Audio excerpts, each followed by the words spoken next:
Hello techies, welcome to IT Tech Solution. To continue with the PySpark Learning Series, today we will see few of the file source options that we can use to mitigate some of the issues while we read the files. When we are reading the files and creating data frames, sometimes it may happen that the files are corrupted or there are some missing files or such kind of scenarios, right? So Spark provides some of the inbuilt source options that we can use while reading the files. So first one we'll see is ignoring the corrupt files. When we read the files from any directory, it may have corrupted files. It may have incorrect extension, or it may have incorrect data or incorrect schema in those files. So what it will do is it will ignore those files. It will not error out, and it will just continue with the execution, and it will whatever data it has already read, right, it will still be returned, but the corrupted files will be ignored. Second one is ignore missing files. Here in this, if there are some files, when we create a data frame, right, we there were suppose 10 files, but when we do some actions on that data frame, right, we know that Spark is lazily evaluated. So when we had created the data frame, that time files were present, but at the moment when we tried to execute it, the backend file got deleted. So in that case, it will throw an error. If we want to avoid such situations, we can use this ignore missing file options. So after the data frame is created, right, if out of 10 files 3 files got deleted, right, it will still not throw an error, but still continue to read the other files, and it will process the 7 files. Now third one is the path glob filter. Here we can define the pattern, right? If we have multiple directories, right, to read the data from, and all those directories have different kinds of files, some are parquet files or some are CSV files, or there may be also chances that we want to read only certain files which has some naming conventions and others it should ignore. So those kind of patterns we can define using path glob filter. Fourth one is recursive file lookup. Again, if we have nested directory structure, right, we can't read them one by one all for separately for all of those directories. So in one go, we can uh, read every nested folders also using this recursive file lookup. And fifth one is some of the options that we already have seen in the last videos while reading the CSV files to to instruct Spark that my CSV file has some headers in it, and what is the delimiter. All those options also we can use while reading the CSV file. So let's jump over to a notebook to see these things practically. First of all, I'll just create a Spark session. And once the Spark session is created, let's try to see how ignoring corrupt file works. Okay. So here what I'm doing is I'm reading the Parquet files which is present in directory 1. Okay. So here I have created directories in my root folder sources. So sources has a directory 1, okay, folder, in which I have placed file1.parquet. There is a Parquet file in this. I want to read directory 1. So to mock up this corrupted files scenario, what I have done is I have placed a JSON file also here. Okay, so this will instruct Spark engine to treat everything other than Parquet as corrupted files, because whatever files Spark will not be able to read, it will treat them as corrupted files. What I will do is first I'll try to run without this ignore corrupt files options. Let's see without this option what happens. So when I run this, it will throw an error, right? So JSON is not a Parquet file. So it is treating it as corrupt file, and then it is ignoring, it is throwing this error. So let's ignore this. Okay, ignore corrupt files to true. And then again, we'll try to read this. This time you can see there is no error. Simply I'm reading directory 1 and it is ignoring the uh, JSON file. Similarly, if there are any other corrupt files which it is not able to read, it will ignore them. It will not throw an error and it will continue to read with the other files. Second one we discussed is ignore missing files. So here ignoring missing files, as I said, right, it means that once the data frame is created and after that once we delete it, we delete the files, it will throw an error. Okay, let's see that in example. So what I'm doing is, again, let's just read a resources folder, and here in resources folder what we can do, we can keep a file. in directly in my root folder, that is sources folder. I'll place this file1.parquet. Now let's read this without this option, okay, ignoring missing files.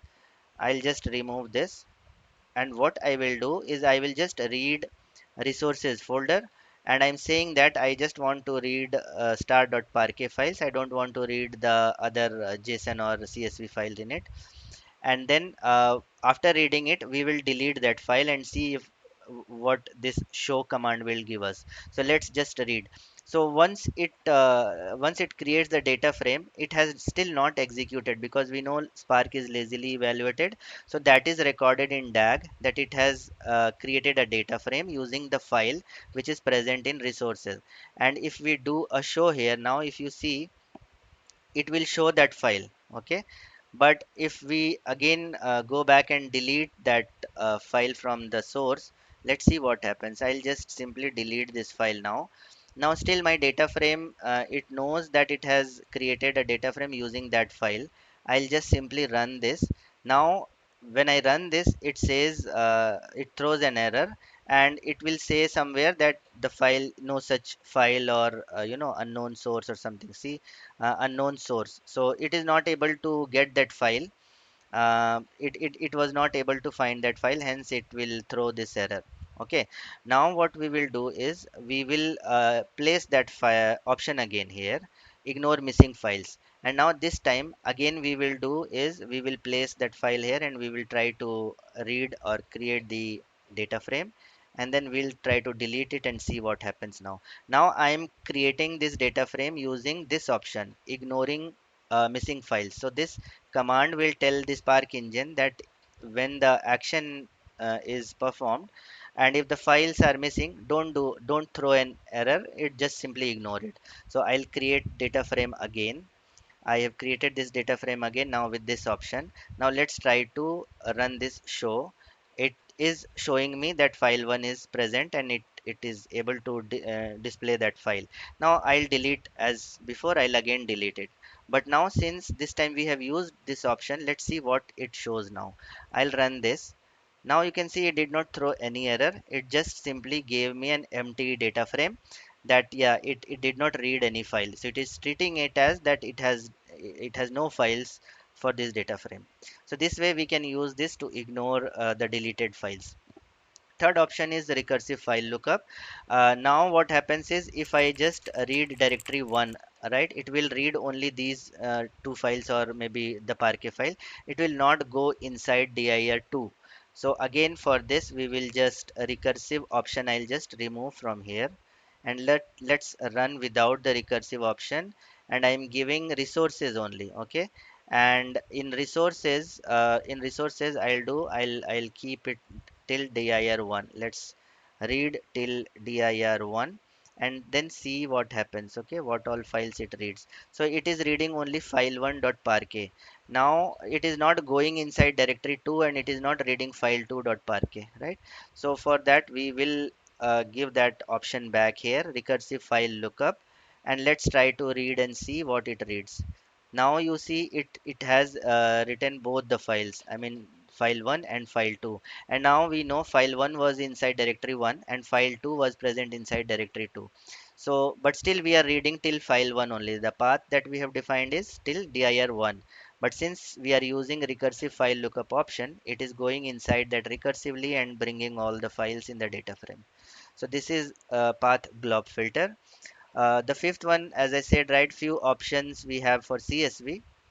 So what I have done is I have placed a CSV file here in my root folder, that is people's CSV file in the source, in the resource folder, right. Let's just create that data frame from the CSV file. So you can see we get some jumbled kind of rows and columns. We are not getting exactly rows and column, not in a tabular format, right. So we have to refine it. To refine it, we need to use this option, and while reading itself we will say that delimiter is semicolon, so that whatever comes after semicolon, it keeps it in a separate column, and it will divide the entire row into different columns according to the delimiter. So let's try to read this with this option now. Now you can see it is reading the file and it is creating nicely in a tabular format. Each columns are present in different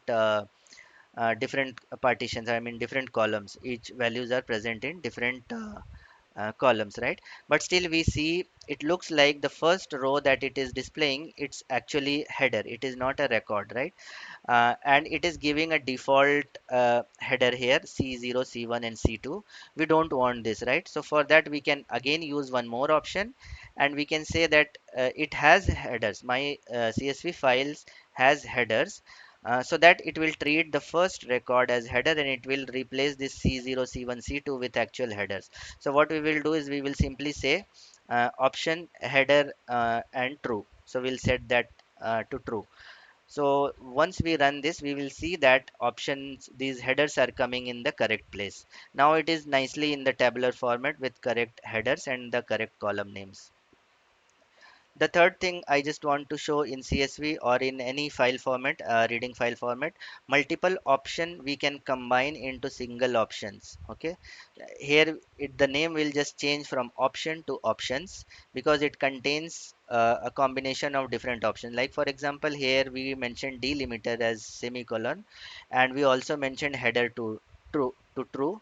We can combine this into single option with keyword as options, and then both these key values we can give separated by a comma, and these both options we can give at the same time. Okay, let's run this and we see that still we are getting the same result. So instead of having two different options, we can combine them into a single option.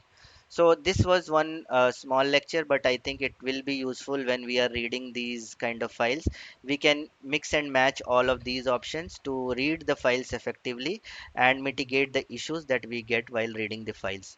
So I hope you liked this video. If so, please subscribe to the channel so that you don't miss any of these lectures in this series as well. See you in the next video. Until then, bye bye.